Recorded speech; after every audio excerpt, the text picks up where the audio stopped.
Hi, I'm Tony Uliano. I'm the CEO and founder of AMC Technology, and today I wanted to show you a brief video of the agent experience that's now available in SAP Service and Sales Cloud version 2 with the new agent desktop. This replaces the Live Activity Center that was available in version 1 of Sales and Service Cloud, and in my opinion, it's a much better agent experience. So in this demo, we're going to be showing the DaVinci Agent with 5.9.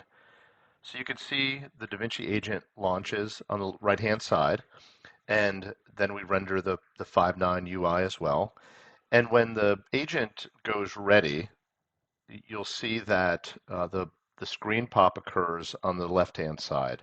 So this is a pretty big difference than what was available with Live Activity Center. Now the agent has the full screen in which to interact with the customer. So they're able to take call notes, they're able to more easily handle soft phone controls, and they're able to do whatever other interactions that they need to.